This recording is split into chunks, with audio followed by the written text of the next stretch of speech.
Okay, for Salvation History series, last week we covered prophecy and exile, and we talked about how the prophets, and especially Ezekiel, introduced concepts like uh, the um, the resurrection of the dead, something that was totally new to Judaism.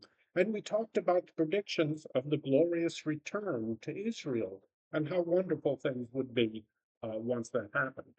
Well, today we're going to deal with that return and see what actually happened. So we'll start, if I can get this there. If We'll start with the chroniclers, and we'll just briefly mention how they rewrote the history of Israel, and especially the history of David. And we'll talk about Ezra and Nehemiah and what they brought to Jerusalem, uh, which was mainly things they picked up in Persia from Zoroastrianism. And we'll talk about the story of Ruth, and in this context, we'll also briefly mention the story of Job. And finally, we'll talk about Maccabees. All right, so we'll start off with the chroniclers. And who were they? Well,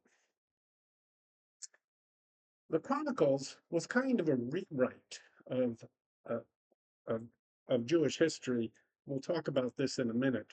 But first, we'll start with the migrations. So the Persian Empire brings about 200 years of peace to the Middle East, which you know is pretty rare in the Middle East.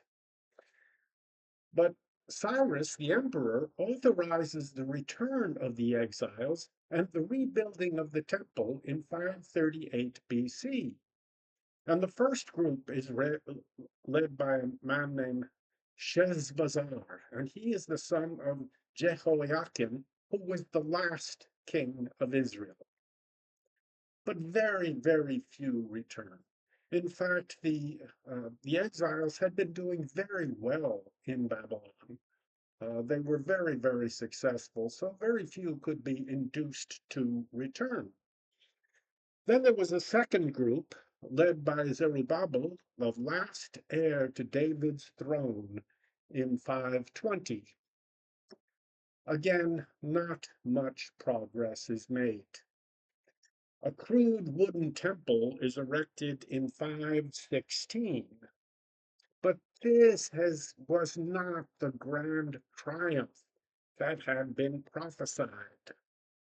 And Jerusalem remains a crude backwater. They're the kind of the hillbillies of their day. Well, prophecy after the exile, Haggai, about 520, he continues in the tradition of Ezekiel, and he predicts a new kingdom and a new temple will arise. Personal holiness now becomes the linchpin. Personal holiness will enable the people to overthrow the nations, and Zerubbabel will become king. Zechariah has the same message. Unfortunately, none of that happens. But a new spirit arises in 3rd Isaiah, and we talked about that last week, and with Jonah and with the other minor prophets.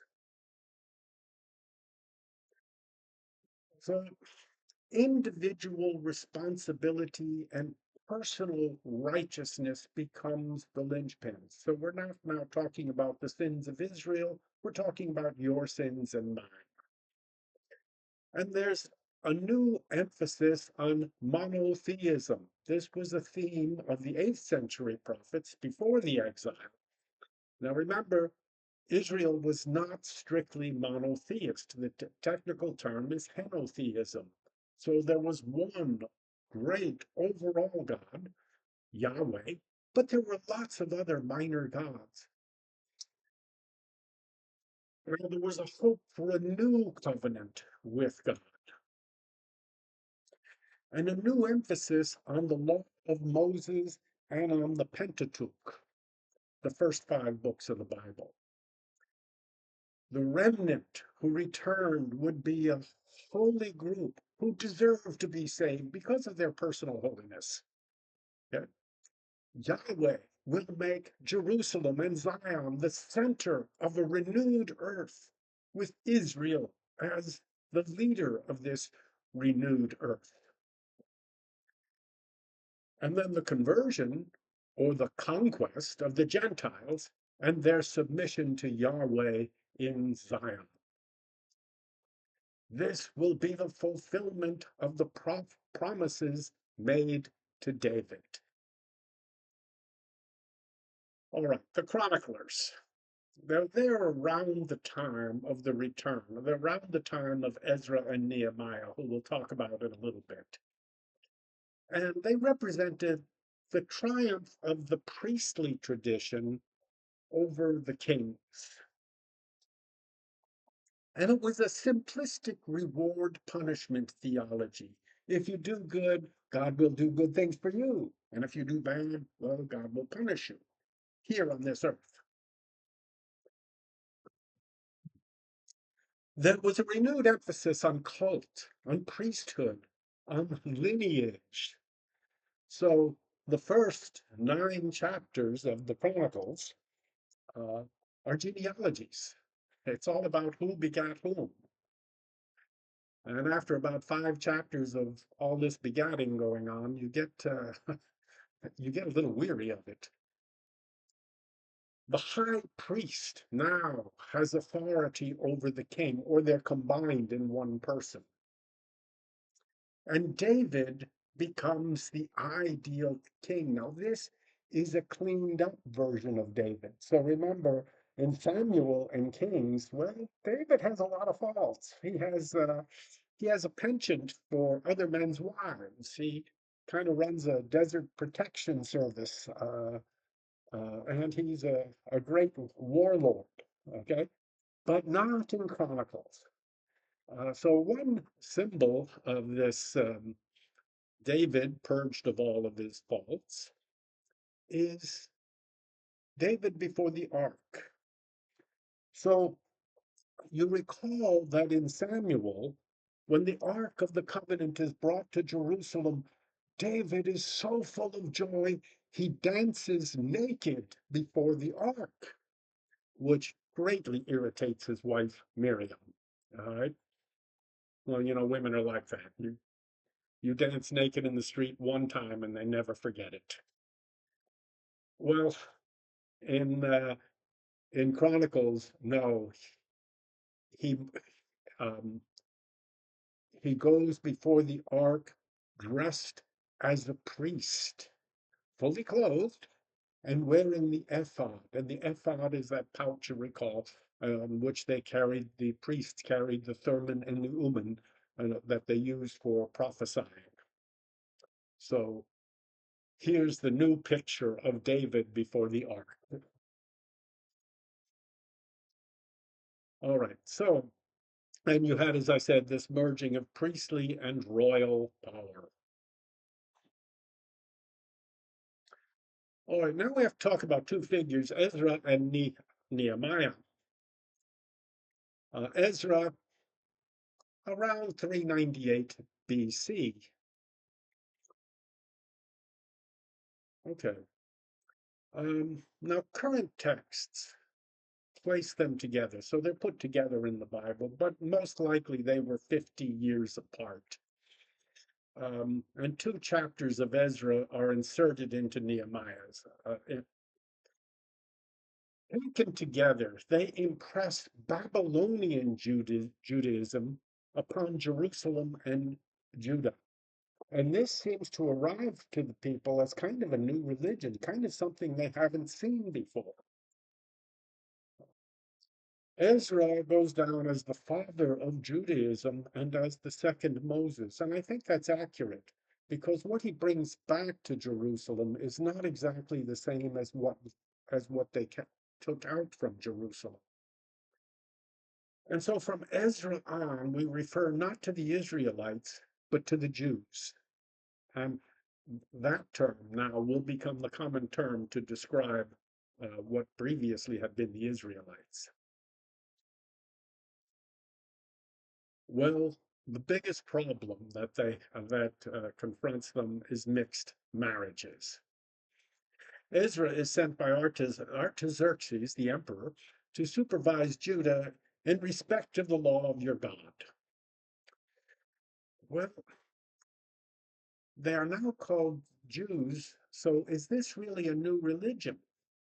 And what upsets them the most is mixed marriages. And there's a long, long passage in Ezra uh, about this violation of the law of Moses, marrying with the local people, marrying with the surrounding tribes. Well, you have to recall, maintaining their cultural identity was the big problem in Babylon. How does a small group maintain its identity in the midst of a larger and more powerful civilization? Well, concentration on the law, keeping the bloodlines pure, not marrying with the local people. That was so important. That's what comes back to Jerusalem. And so they enter into a pact to dismiss their foreign wives and repudiate the children of these foreign wives. And they set up courts to repudiate their wives and the children. And men who would not repudiate their wives would lose their property and be cast out of the community. Well, the reading of the law. Now, this is inserted. This is from Ezra, but it's inserted into the book of Nehemiah in chapters 8 and 9. He reads the law, that is the Pentateuch, the first 5 books of the Bible, for 7 days, from sunup to sundown. Now, likely this is the final compilation of the Torah. The people have to be told not to weep. I mean, they're hearing the law, and there's an awful lot of law here, 613 commandments. Um, and he establishes or revives um, the Feast of Booths in chapter 14, and see later on in chapter 17. Well, of course, taking 7 days to read this law, they have to set up tents to live in, and this becomes the Feast of Booths. And in chapter 9, he gives a summary of the whole history of Israel, which of course leads up to this moment. All right, let's talk about Nehemiah. 445 to 420. So actually before Ezra.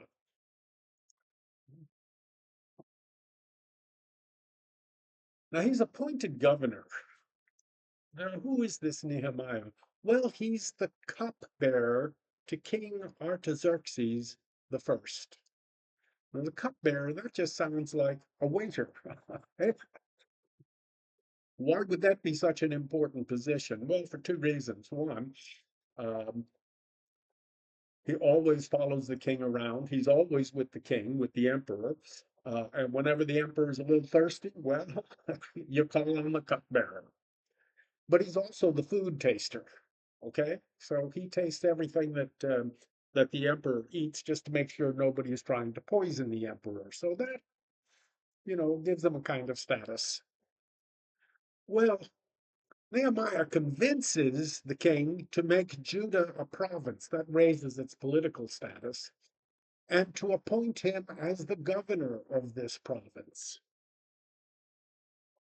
So he arrives in 445, which is 93 years after the first exile's return. So there's been a return for almost 100 years now. But he finds a city in ruins. First thing he does is rebuild the city wall. Now inspects the wall at night because there's a little political problem here. The Samaritans up north who are related to the Jews. They are the Jews, in fact, but a different kind of Jew, the much older Judaism.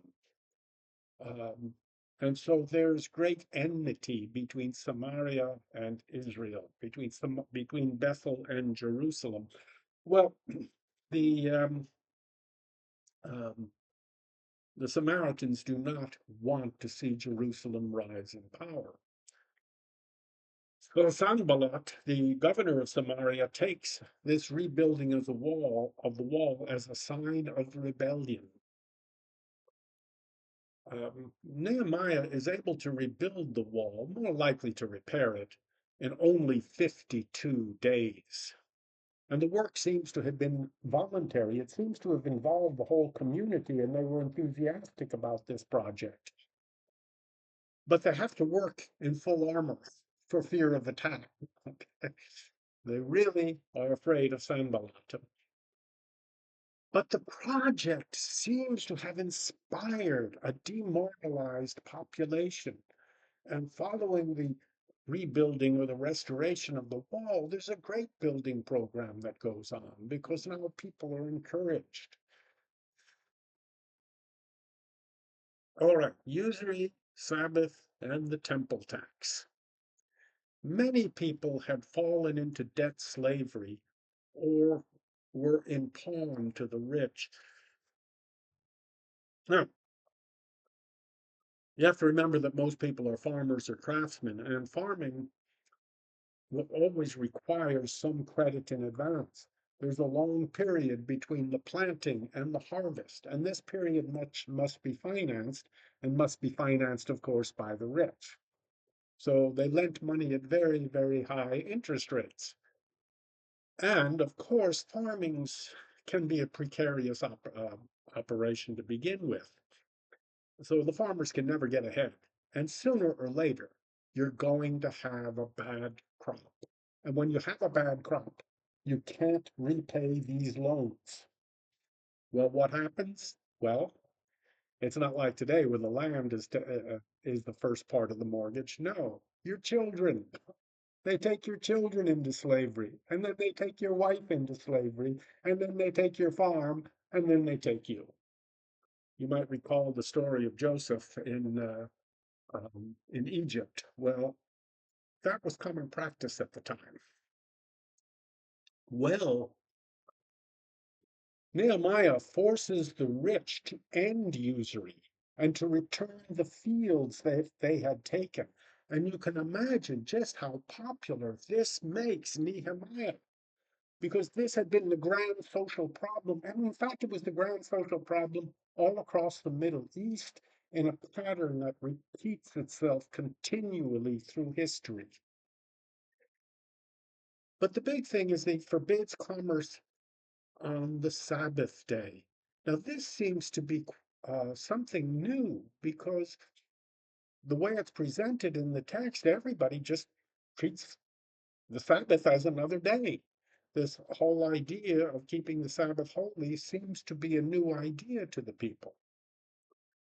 And he imposes a temple tax. Well, this gives the temple a stream of revenue, a reliable stream of revenue, which therefore makes it more of an economic power in the city.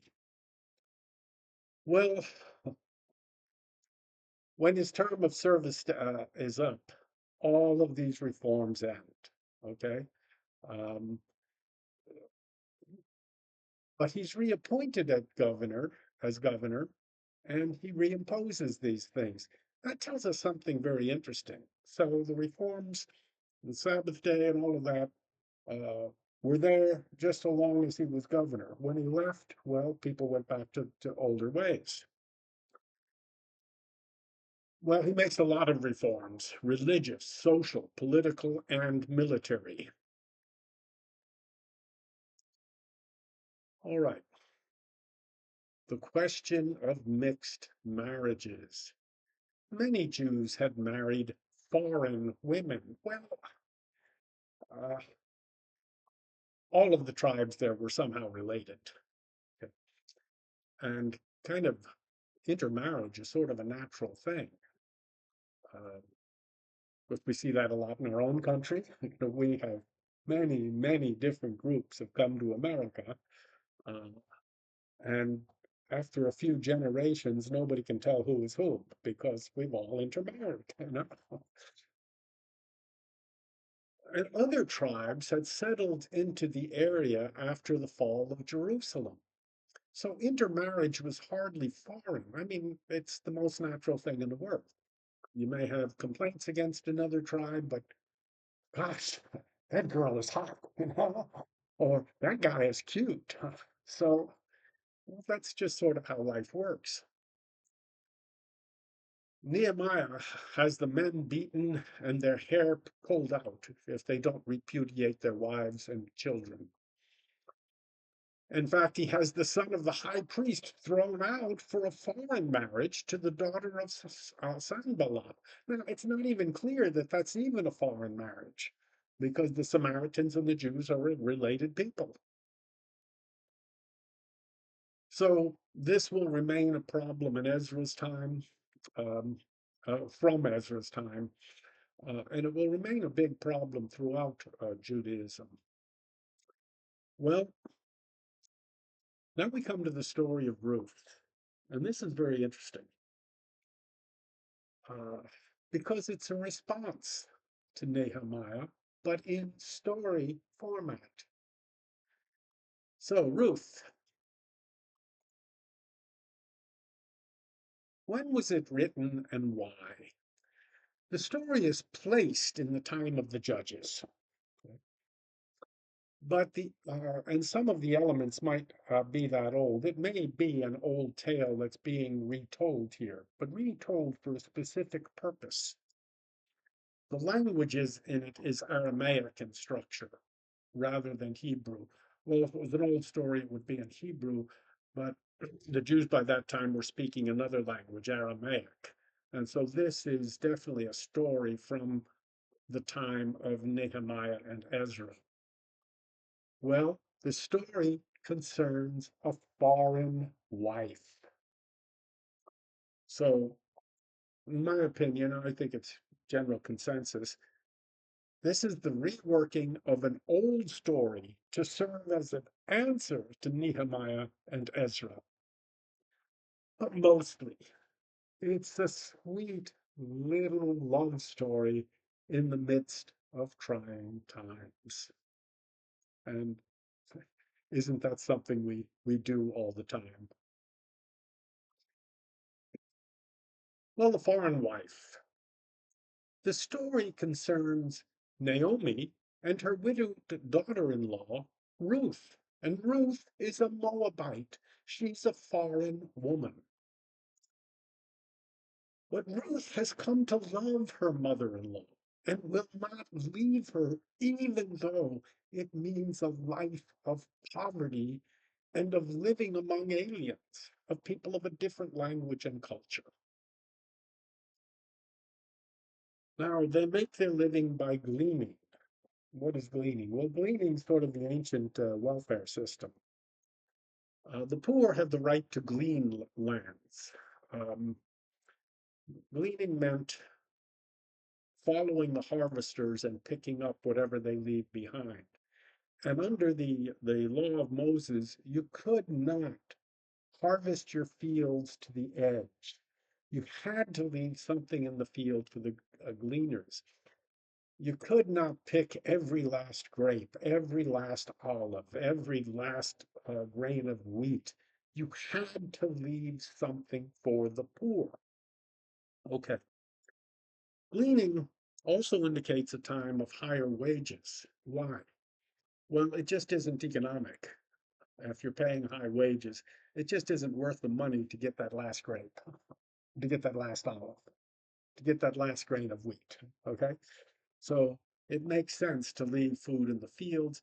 Then the poor can come by, and especially the poor widows were almost always poor, um, and to come by and pick what was left in the fields, these little bits and bobs in the field. So it recalls this idyllic past of gleaning. They probably didn't have gleaning at the time of Nehemiah and Ezra, but it recalls that idyllic past. Well, Naomi proves herself wise in the ways of love because Ruth becomes attracted to a man named Boaz. She gets instruction about how to woo him from Naomi, and I think that's probably pretty accurate. If you want to learn the arts of love, ask an old woman. Like all good love stories, it ends with a marriage. But what really is at the center here is the idea of chesed and the mixed marriage controversy. What really makes a Jew? Chesed is loyalty or faithfulness born of commitment. This chesed describes God's relationship with Israel and the relationship of family members to the family, to the tribe, etc. So, at the very heart of this story is Ruth's declaration to her mother in law, Naomi, your people shall be my people, your God, my God. This is chesed. And this presents a stark contrast to the tribalism and ethnic purity demands of Nehemiah and Ezra. So, because of her chesed to Naomi's family, is Ruth, the Moabite woman, not truly Jewish? We may think it odd that to have a story, to answer an argument with a story rather than a treatise or something like that. Uh, but in fact, I think this is the really effective way of carrying on these debates. And I'll mention here briefly the book of Job. The book of Job is written about the same time, and it is also an answer to this new theology, which reward punishment theology. So if you do good, God will reward you with giving you lots of money and children, etc. Okay, and if you do bad, well, you'll be punished here on this earth, not in the afterlife. You'll be punished on this earth.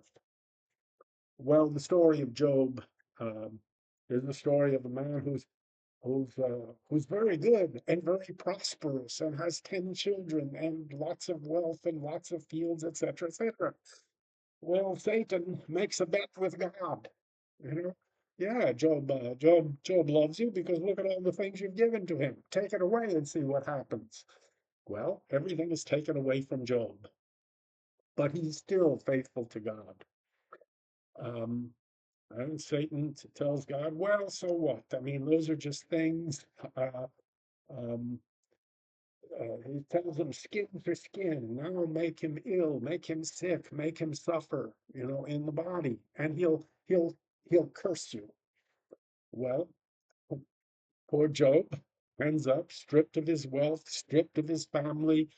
He's sitting on a dung heap and scratching himself with a pottery shard, a broken piece of pottery. Why? Because of his skin disease. And Job has these comforters who come by and tell him, look, you got to confess whatever sin it was you made because God is punishing you for that sin. And Job says, I haven't committed any sin. And this goes on through actually four visitors come um, and argue this with him. But finally, Job gets to argue the question with God himself. And, well, he asks God why this is happening. The only answer that God will give him is, I'm God and you're not. Okay? And that answer takes about 4 chapters. Nevertheless, Job accepts God's word. And because of that, then he is restored. He's restored to his house, his lands, his wealth, and he has a new wife and 10 new children. Okay. And furthermore, the people who told him that he had sinned and that he had to repent, Now they have to come to Job, and um, Job has to make sacrifice for them. Okay. So again, this is an answer to that sort of individualized morality that was being taught. So they fought with stories. All right. Finally, we come to Maccabees. Maccabees are the last books, at least in the Catholic Bible, of the Old Testament. And it represents a clash of cultures. The Jews had struggled to maintain their identity in an alien culture. Now they needed to find a way to maintain it in their own country. Now the problems became really acute under the Emperor Antiochus IV, who is surnamed Epiphanes. We'll come back to that name in a minute. Well, a certain priest, Jason, bribes Epiphanes to make him the high priest and therefore the ruler of Israel. Well, Epiphanes also needs to make a little money on these deals. You know how it is with rulers. And so, but part of the deal is that Jason will turn Jerusalem into a Greek colony to be called Antioch. Jerusalem will become Antioch after Antiochus. Well, the problems here, the different cultures of this class of cultures are given by the problem of the gymnasium. Now, why should going to the gym be a problem? Well, gymnasium is a Greek word meaning naked training. And when everybody's naked, it becomes pretty obvious who is a Jew and who ain't. Well, the Greek elites emulated, I mean, the Israeli elites, the Jewish elites emulated the Greeks. The Greeks were the cool people. They were the rich people. They were educated, high culture, and all of that. And the Jewish elites wanted to be just like the Greeks. Well, when you went to the gymnasium, this was a problem. And in fact, um, Jewish boys of the elite would try to make a new foreskin, okay, out of pig bladders. Now, if you think it was painful for the foreskin to come off, you ought to see the problems of getting it back on, you know? Okay, so the Greeks really, I mean, the Jewish elites really wanted to emulate the Greek elites. They wanted to be part of the cool kids. Well, we have to talk about um, Epiphanes and the Seleucid Empire. So Alexander the Great conquers the Middle East all the way to the Indus River in 323 BC. And the empire gets divided after his death. One of his successors is Antiochus the Fourth Epiphanes, 175 to 164 BCs. Epiphanes does a strange thing. He wants to enforce religious conformity. Now, Epiphanes has a little problem, and the problem is the name. Epiphanes, well, epiphany, it means an appearance of God. Well, what do you think? Do you think Epiphanes had maybe an ego problem? Um, well, I'm glad today our leaders don't have ego problems. All right. He also was greedy. He raided the temple treasury twice. Now, this wasn't a matter just of taking money from the temple, because these were the days before banking, uh, or where the temple itself served as a bank, because it was the safest place to put your money. So, in raiding the temple treasury, he wasn't raiding just the house of God, he was raiding people's bank accounts. And he forbade circumcision. He forbade refraining from pork. I don't know how you actually do that. And he forbade the temple sacrifices. But he also set up a statue of Zeus on the altar of the temple. This was called the abomination of desolation, a pagan god, the pagan god in the temple, on the high altar of the temple. Well, this led to a long struggle for freedom, started by Matthew Hasselmanea, who went into revolt in 167 BC. And this revolt kind of recapitulates the whole original conquest. It starts in the hill countries. They retreat to the hill countries, which are easier to defend. And slowly they build up strength. Maccabees, the first Maccabees, is a long account of the wars and the battles, etc., that go on. But the war is carried on by his son Judas Maccabees, and Maccabees means the hammer. So Judas the hammer, and his people get to be known as the Maccabeans. They finally gain control in 160 BC, and they make a treaty with Rome. And this treaty with Rome will later be the basis for the Roman conquest of Palestine. And they hold a rededication of the temple. They have to cleanse the temple. They have to purify the temple from the statue of Zeus and the other pagan gods in it. This becomes the feast of Hanukkah. Well, then they do something strange. They force one of the subject tribes to convert to Judaism. They force the Edomites. But wait a second, hadn't their own law, their own revolt, been against the religious conformity demanded by Epiphanes? Probably the name everybody knows from the Hasmonean dynasty is Herod the Great, and he is a great builder and a great um,